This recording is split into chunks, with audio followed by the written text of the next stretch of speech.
que la onda se está propagando en el medio, obviamente el medio se va a polarizar, ¿no? Entonces se va a tender a alinear el vector de polarización en la dirección del campo eléctrico. Ya entonces ya este desplazamiento o vector de desplazamiento ya no es proporcional directo al campo eléctrico.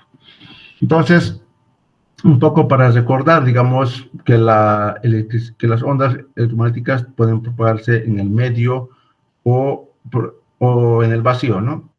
Y de ahí se introducen la polarización, el desplazamiento, ¿ya? Entonces, acá fíjense, la polarización es igual a esta expresión, ¿no? Si reemplazamos acá la P en esta ecuación, tenemos acá, factorizamos epsilon y campo eléctrico, aquí tengo 1 más la susceptibilidad eléctrica del medio.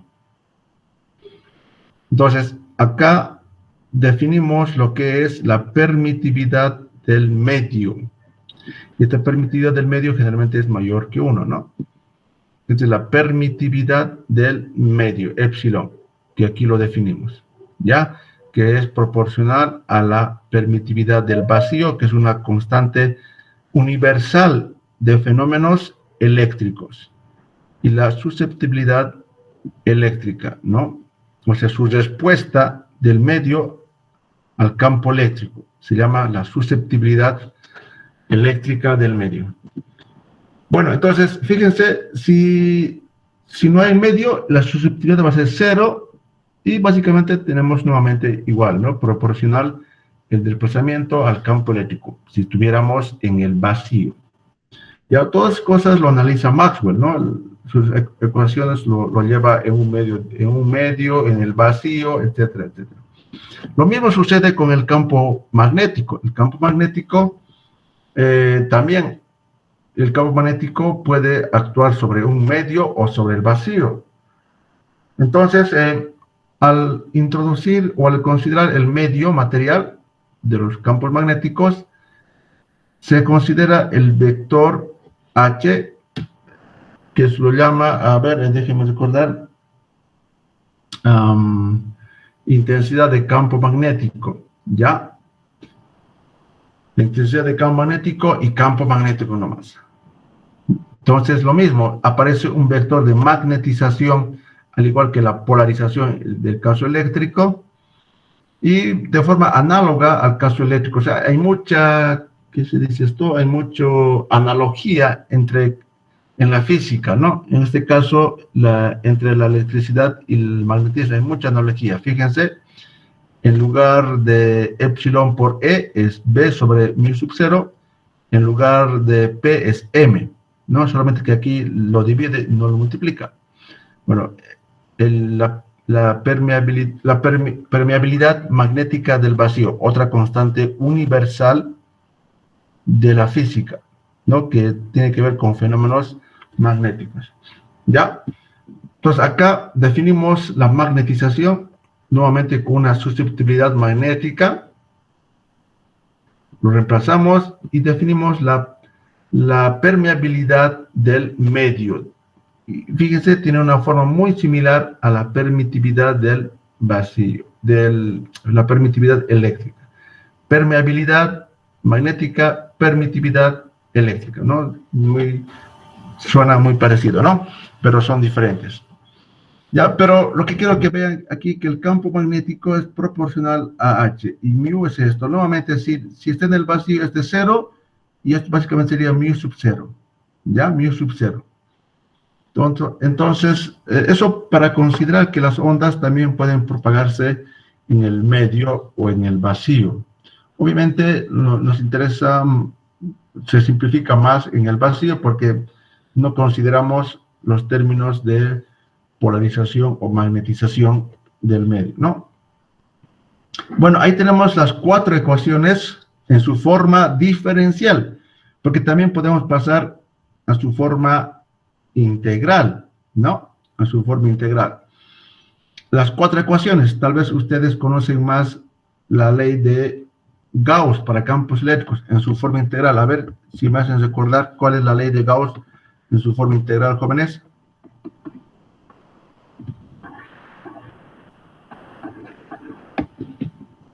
una integral cerrada, ¿sí? Campo eléctrico, después, diferencial de área es igual ¿a qué es igual, jóvenes? ¿A qué es igual, jóvenes? A la carga total sobre la permitividad del vacío, ¿no? Porque si solo digo la permitividad, podría referirse a la permitividad del medio, que ya acabo de explicar. La permitividad, si se propaga en un medio material, no es igual a epsilon sub 0, es mayor que epsilon sub 0. Y entonces hay que aclarar que la permitividad del vacío, en este caso, la carga total sobre epsilon. Es la ley de Gauss en forma integral. Ahora, para pasar a la forma diferencial, ¿qué utilizamos? El teorema de la divergencia. ¿Qué es el teorema de la divergencia? La divergencia.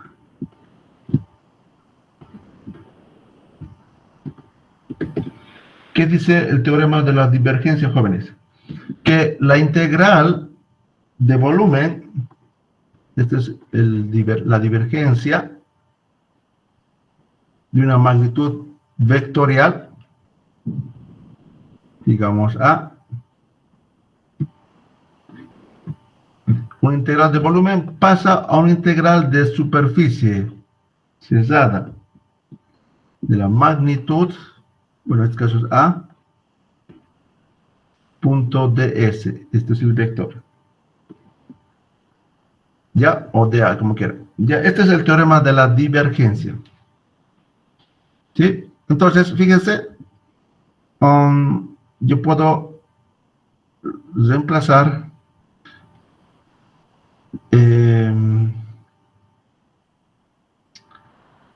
esto, ¿no? Aquí tengo el campo.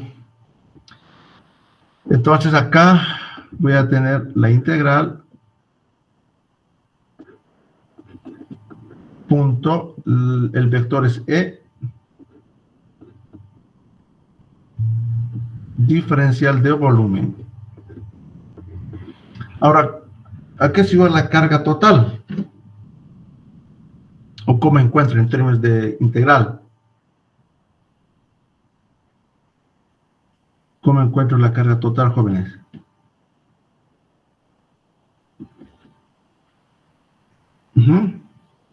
¿Cómo encontramos la carga total?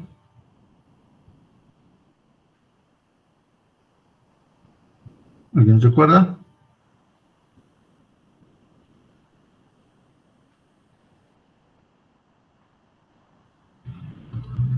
No, claro, es la carga que está encerrado en la superficie, la carga total encerrada en la superficie. ¿Cómo encontramos esa carga Q?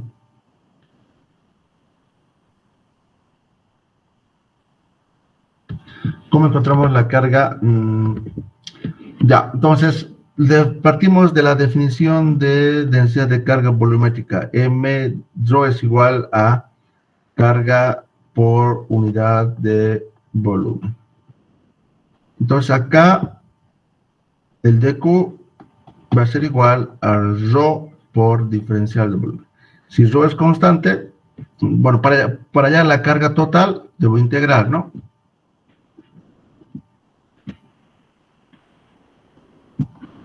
Entonces aquí tengo la carga total, es igual a la integral de la densidad diferencial de volumen sobre epsilon. Entonces, esto es una integral de volumen, por tanto, esto puede ingresar acá, entonces voy a tener que la divergencia del campo eléctrico es igual a la densidad de carga volumétrica sobre epsilon.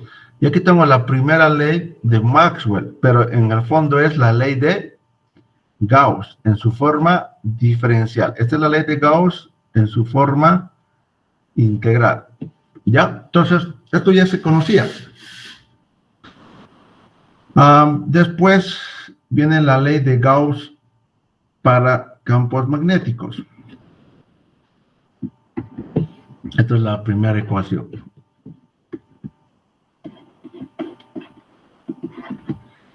Ley de Gauss. Y aquí del principio de que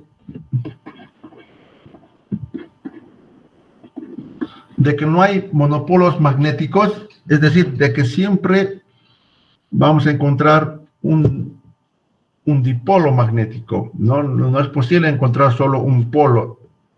Entonces, hasta la fecha, desde esos tiempos, estamos hablando de 1800 y algo, hasta ahora han pasado más de 200 años y no se han descubierto monopolos magnéticos. Sí hay dipolos, sí hay monopolos eléctricos, o dipolos eléctricos, o multipolos eléctricos. Pero en el caso magnético, en un caso particular, no hay monopolos magnéticos. Siempre están en par, dipolos magnéticos, ¿ya? Entonces,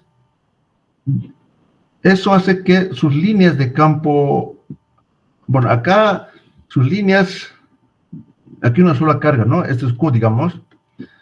Las líneas de campo son radiales, son divergentes, ¿no? De ahí viene el nombre de divergente. Y se van al infinito. En cambio acá, no, como, al ser un dipolo magnético, entonces van a tener siempre líneas cerradas. O sea, acá su divergencia es distinto que cero, porque tiene divergencia. En cambio, en un campo magnético, su divergencia no es distinto que cero, sino es cero. Ya, estos no tienen líneas como el campo magnético, sino tienen líneas cerradas, si quiere. Norte-sur.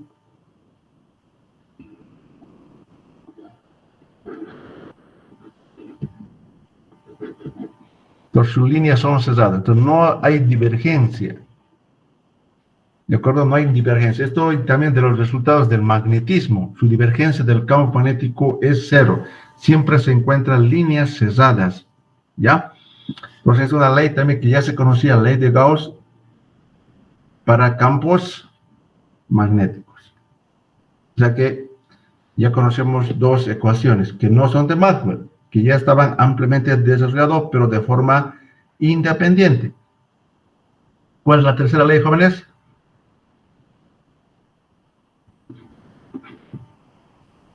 ¿Cuál es la tercera ley? No, ley de Maxwell, no. ¿De Faraday? De Faraday, no. En realidad Maxwell no tiene ninguna original, digamos, ¿no? La cuarta tampoco no es de Maxwell al 100%. Ley de Faraday.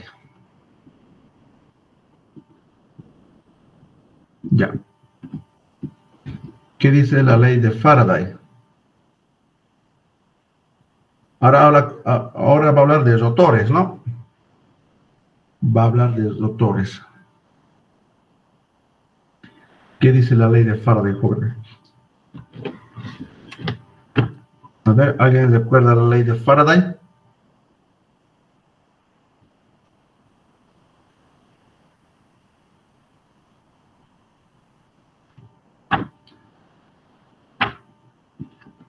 Lo pueden revisar en sus textos de física 200, ¿no? Van a observar la ley de Faraday, que la variación tiene que ver con campos magnéticos ya variables en el tiempo, ¿ya?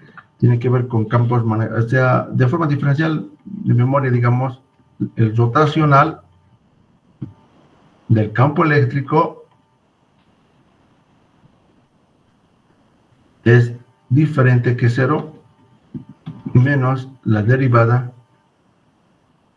de B respecto al tiempo. Bueno, esto tiene que ver también con el flujo magnético, etcétera, etcétera, pero al final llegan a demostrar esta ecuación, la ley de Faraday. Un campo magnético variable en el tiempo produce un campo eléctrico.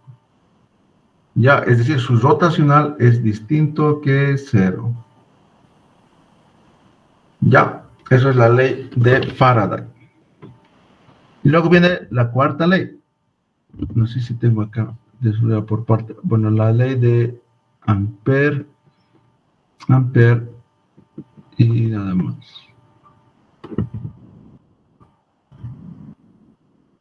Ya. Esa es la diferencia. Entonces, acá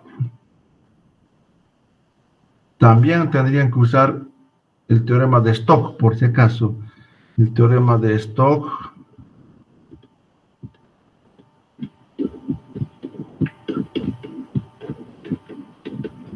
¿Qué dice? A ver, les voy a copiar el teorema de Stokes para si es que quisieran demostrar. Una integral, recuerden que el flujo tiene que ver con áreas, etcétera, entonces tiene que ver una integral de superficie, ¿no? Una integral de superficie del rotacional de un vector A cualquiera a lo largo de la superficie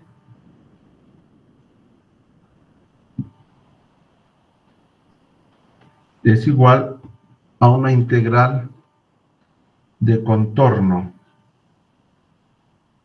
Una integral de contorno.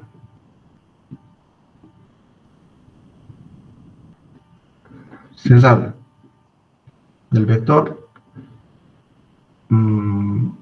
punto dr.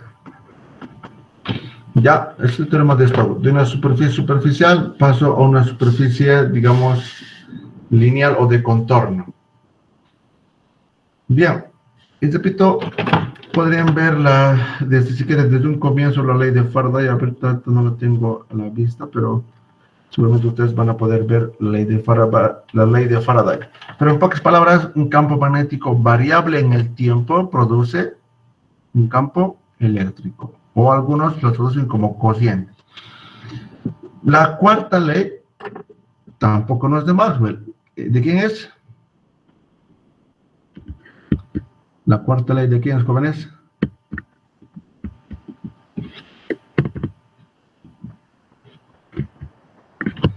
¿De quién es la cuarta ley? De Ampere. De Ampere, muy bien. Ley de Ampere.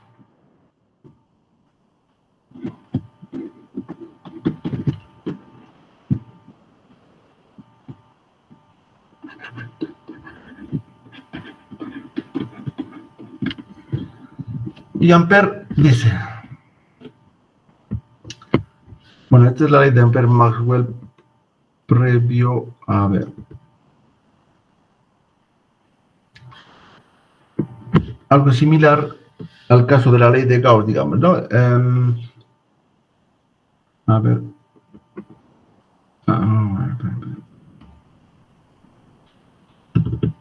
Aquí también usa el teorema de contorno, ¿no? Bueno, esta es la ley de Ampere en su forma integral. Esto estaba buscando.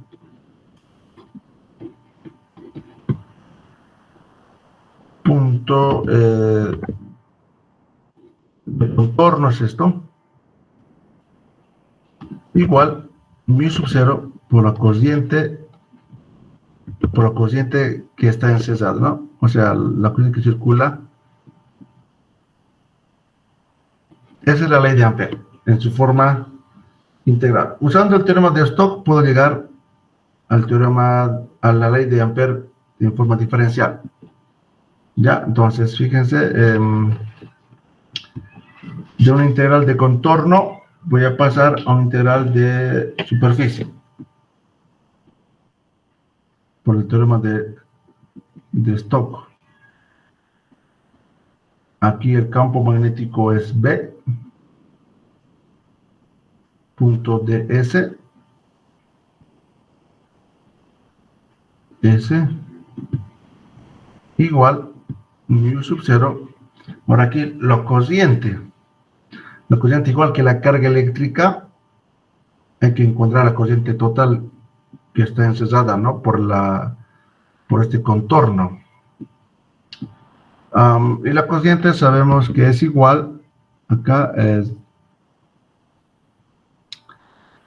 a ver, recordemos, la corriente, ¿qué son los jóvenes? Carga por unidad de tiempo. Y la corriente por unidad de superficie también es la densidad de corriente, ¿no? J. Ya, entonces fíjense, J no es más que la corriente por unidad de área, ¿no?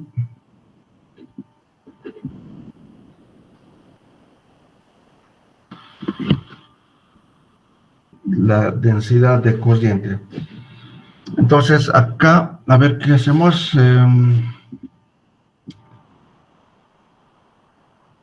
Ya, entonces,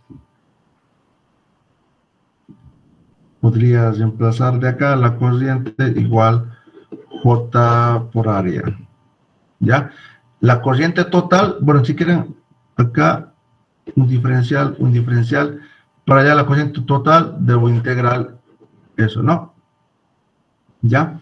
Lo reemplazamos acá, la corriente va a ser igual a J punto ds, en lugar de A, usan ds. Entonces lo mismo, esto puede introducir y llegar a la ecuación diferencial de Ampere.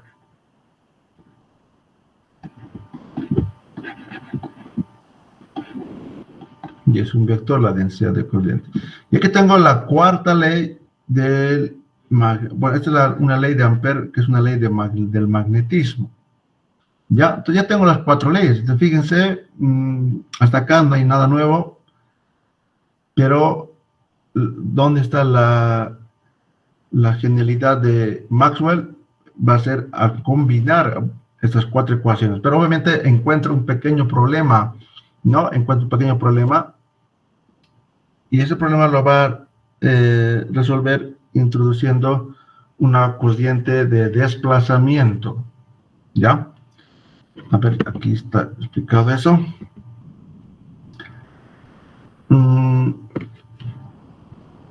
Hay un problema porque a ver, matemáticamente es más fácil explicar ese problema, ya que de forma, digamos, física, porque usa varias identidades vectoriales.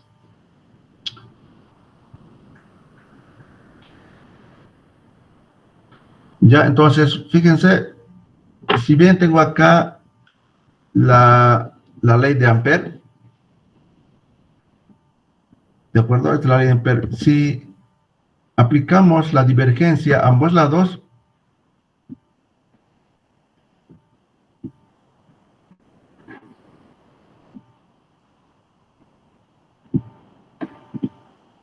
aquí voy a tener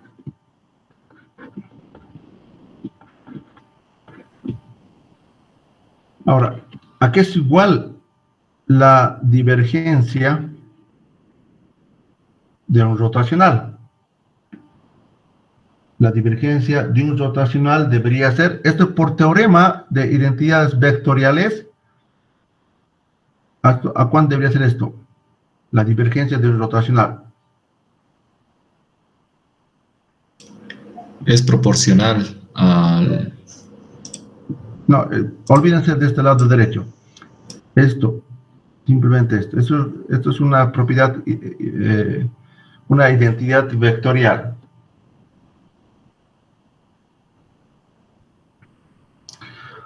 Ustedes pueden verificar que esto debería dar 0. Ustedes pueden darle componentes a este vector, sacar el rotacional, sacar la divergencia y debería darle 0. ¿Ya? Esto viene de una identidad que se puede obviamente verificar.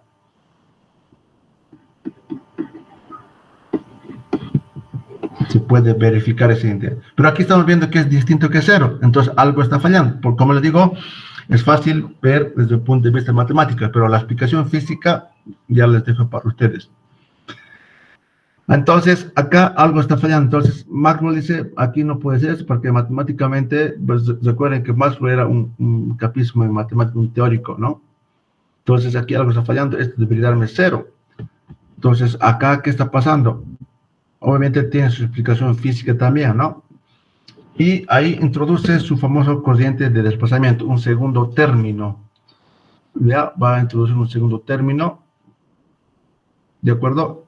Este término va a introducir la divergencia de este corriente, ¿no? Ecuación de a partir de la ecuación de la continuidad.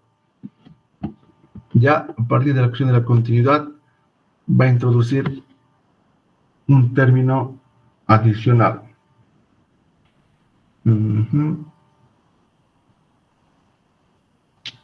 A ver.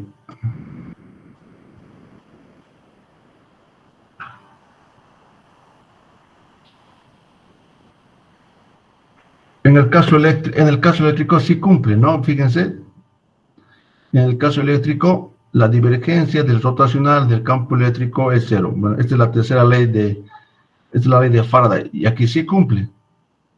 Porque la divergencia del campo magnético es cero.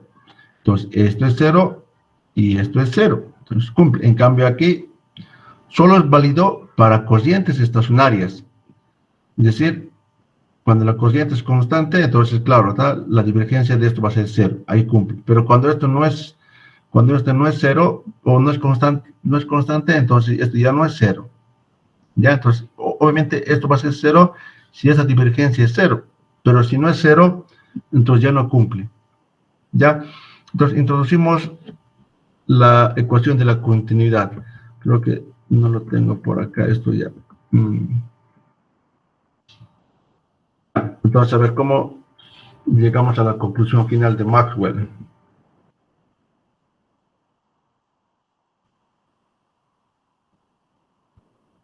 Entonces, a ver, ¿cuál sería la respuesta? Introducimos un cociente de desplazamiento.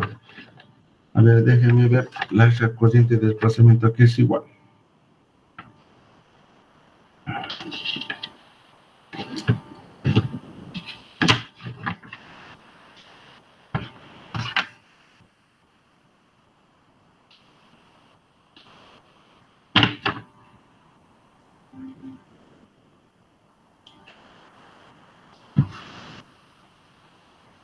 Bien, aquí ya lo tengo.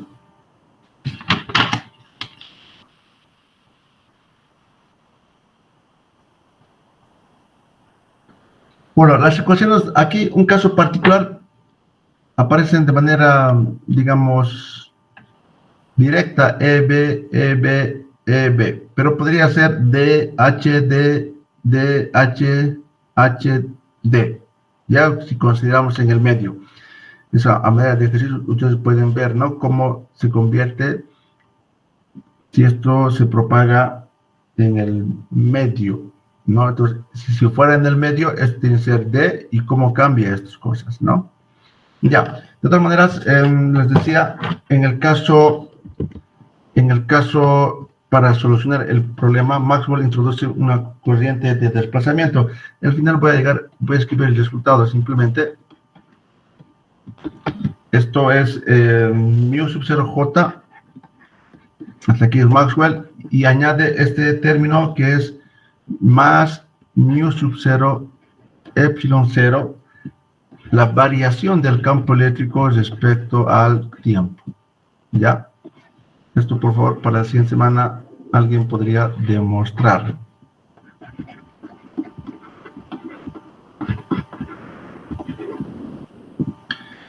Entonces, aquí va a haber una tarea 1.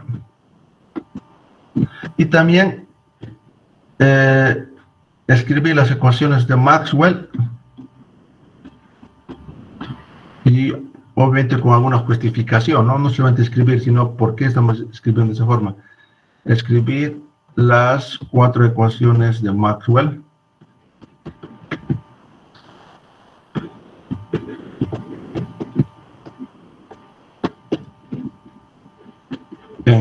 Para el medio, ¿no? Y obviamente y a partir de esto, en el vacío tendría que ser igual a los que estamos llegando. Entonces, por ejemplo, para la ley de la divergencia,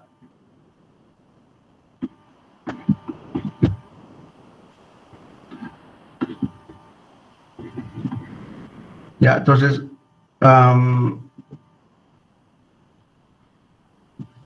acá,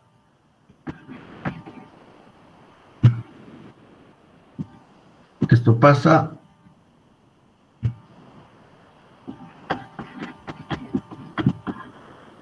es de esa forma, ¿no? Para el caso en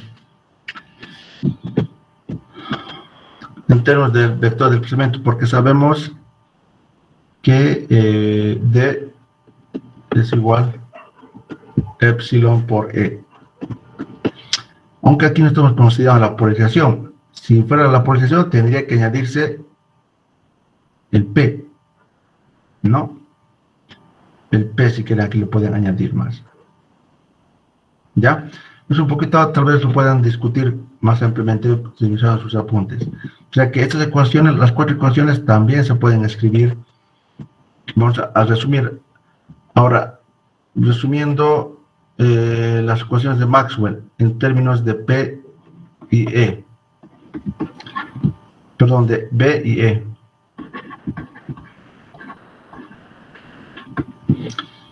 Tenemos la primera ecuación.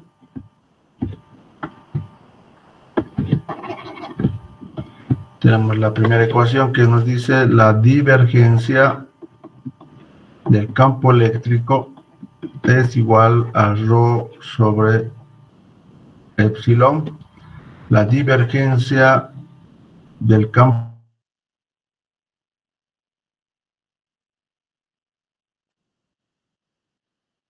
para la variación del campo magnético respecto al tiempo. Lo que les estoy pidiendo es escribir estas ecuaciones en términos de D y de H, ¿no? En la segunda tarea, esa segunda tarea, en términos de D y de H. Y esto es demostrar simplemente esto. ¿Está claro las tareas? Tarea 1, tarea 2. Las 4 ecuaciones en función de H y de D. ¿Está claro, jóvenes, o no? ¿Sí?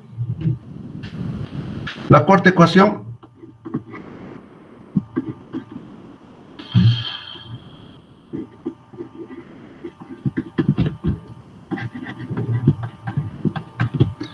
Epsilon mu sub 0 derivada de E respecto al tiempo. Bien, estas son las 4 ecuaciones de Maxwell, pero como han podido notar, no son todos originales de Maxwell. Maxwell solamente con esto parece pequeño, pero al final le da, digamos, le permite quedarse con las 4 ecuaciones. Esta es la contribución que realiza Maxwell, ¿no? Que lo va a llamar un desplazamiento de cociente. Ya, un desplazamiento de cociente que lo va a llamar JD. Ya se lo van a ver también cuando estén demostrando esto. De antes un poquito, la siguiente, los que quieren algo ganarse puntos, nos pueden explicar esta ecuación, ¿no? Y demostrar. Y el segundo es la escritura en términos de H y de D de estas ecuaciones. ¿De acuerdo? Muy bien. Ahora, lo que hace Maxwell es, a partir de estas ecuaciones, ahora va a llegar a la ecuación de onda. A ver, ¿alguien sabe cuál es la ecuación de onda, jóvenes? De una onda.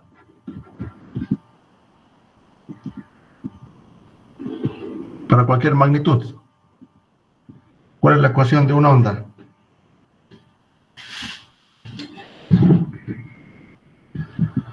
Jóvenes, la ecuación de una onda es la derivada segunda de la magnitud respecto al tiempo 2 veces igual a la velocidad al cuadrado, la magnitud, la derivada parcial 2 veces de la magnitud respecto al tiempo 2 veces.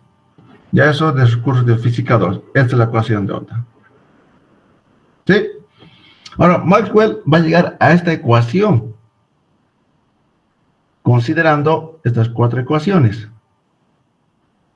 O al menos 2. Y 2 haya la ecuación de onda para el campo eléctrico y otras 2 nos llevan a la ecuación para el campo magnético. ¿Ya? Pero obviamente vamos a partir de un caso más sencillo. Las ondas electromagnéticas también se propagan en el vacío. ¿Y qué significa vacío? Ausencia de cargas, ausencia de cocientes. Bueno, aunque es lo mismo, ¿no? Porque si no hay cargas, no hay cociente. Si no hay cociente es porque no hay cargas. Bueno, entonces estamos en el vacío. Entonces las ecuaciones de Maxwell en el vacío serían la divergencia igual a 0. La divergencia del campo magnético igual a 0. Y el rotacional del campo eléctrico no es 0. En este caso sí es 0 el primer término, el rotacional. Esto va a ser epsilon 0, mu 0, la derivada de E respecto al tiempo. Ya, entonces vamos a combinar estas ecuaciones, 2 a 2. A ver cuál se combina ahora de esto. A ver, aquí yo puedo, acá, a ver, acá yo puedo reemplazar, a ver, esto vamos a usar, yo puedo colocar la divergencia, la divergencia de los 0, ¿no?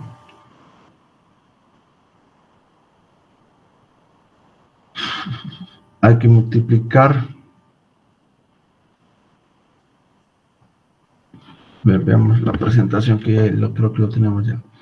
Aquí, en ausencia de cargas y corrientes, sería el vacío.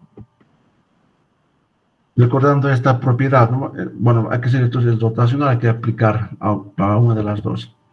Acá, digamos, voy a aplicar el rotacional a esta ecuación, a la cuarta.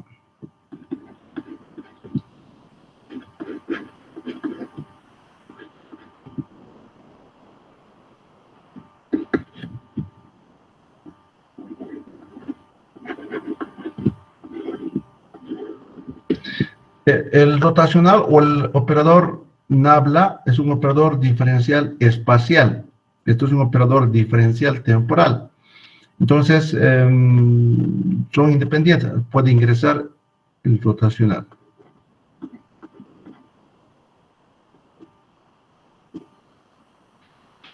Campo eléctrico, ¿sí, no? ¿Estamos? Vamos a las identidades.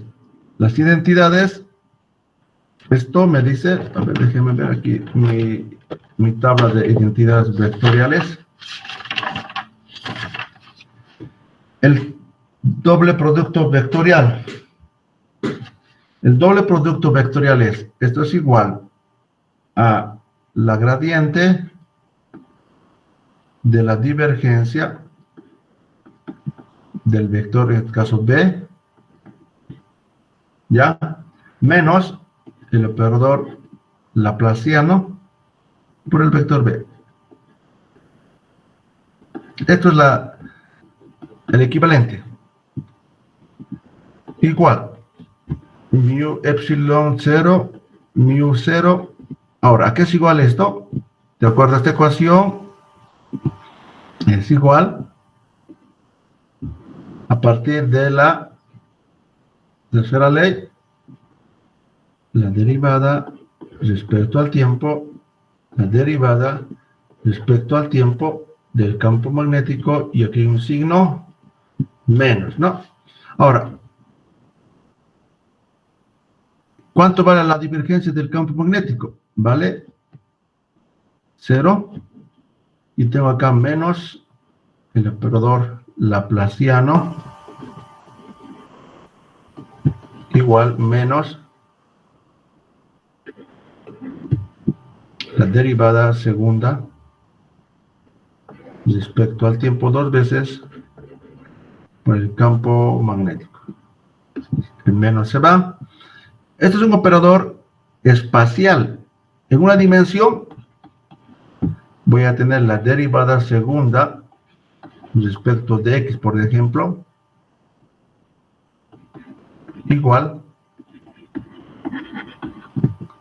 la derivada segunda. Fíjense, ¿esta es ecuación de onda o no es ecuación de onda? ¿O qué debe pasar para que sea ecuación de onda? Recordemos la ecuación de onda. Derivada segunda de la magnitud, variable espacial, derivada segunda de la magnitud, variable temporal. Entonces, ¿qué debe ser esa constante o ese producto de constantes? Jóvenes, ¿qué debe ser? Muy bien. El epsilon multiplicado por esto debe ser la velocidad al cuadrado. Ahora, ¿con cuánta velocidad se propaga esta onda? Entonces, aquí conocemos la famosa velocidad de la luz.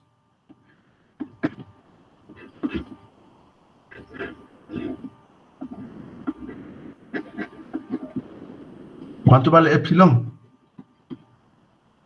8,8 aproximadamente por 10 a la menos 12. ¿Cuánto vale mu? Aproximadamente 4pi por 10 a la menos 7. Bueno, las unidades no recuerdo ahorita de memoria. Ya, entonces, a ver, ¿cuánto sería este valor? Calculen, a ver, ¿cuánto les sale, jóvenes?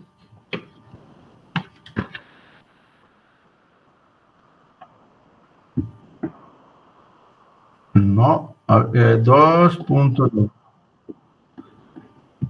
No, a ver. Sí.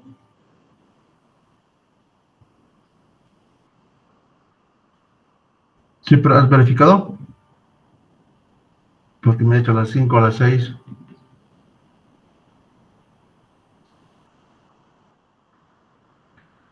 Ya, kilómetros. Pero este es el sistema internacional.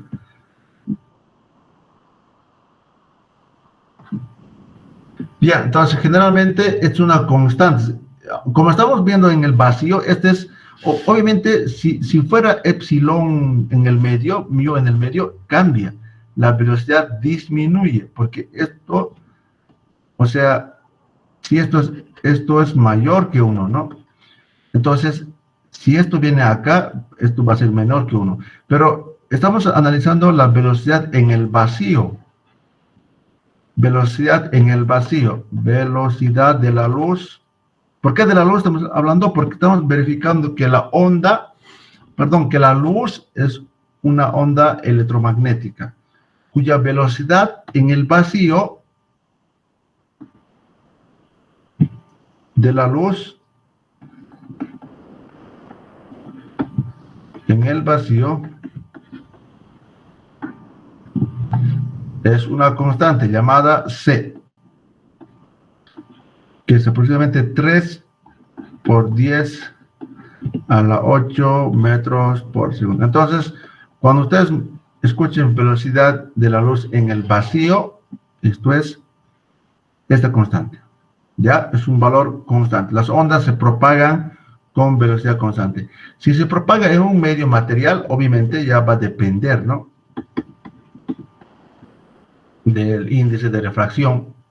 Este n está relacionado con estos valores, epsilon y mu del medio. Entonces, obviamente, la velocidad es menor que la velocidad de la luz en el medio. ¿Ya? Pero en el vacío, reitero, la velocidad de la luz es constante y por favor no se olviden de este valor. Bueno, jóvenes, aquí podemos quedar, pero recuerden, tienen 2 tareitas. Los que quieren ganarse 5 puntitos, podemos comenzar con eso, ¿no? Con la demostración de la cuarta ecuación y la escritura de las ecuaciones tomando en cuenta HD, y a partir de ahí también se llega a las ecuaciones que hemos desarrollado, ¿no? Un poquito para jugarse con los vectores H y D. ¿Está claro la tarea, jóvenes? ¿Podría mostrar el enunciado de la primera tarea, Inge, por favor? Demostrar simplemente la cuarta ecuación, esta ecuación, porque aquí un poco vagamente les he explicado, ¿no? Esta es la ley de Ampère, pero Maxwell encuentra esa dificultad. Esto se cumple siempre y cuando la divergencia de la corriente sea 0. ¿Y cuándo sucede eso? Cuando la corriente es constante. Si la corriente es constante, entonces la derivada de esa constante es 0. Entonces se cumple, 0 igual a 0. Pero ¿qué pasa si se tiene corrientes que no son constantes? Entonces esto deja de ser 0. ¿Ya?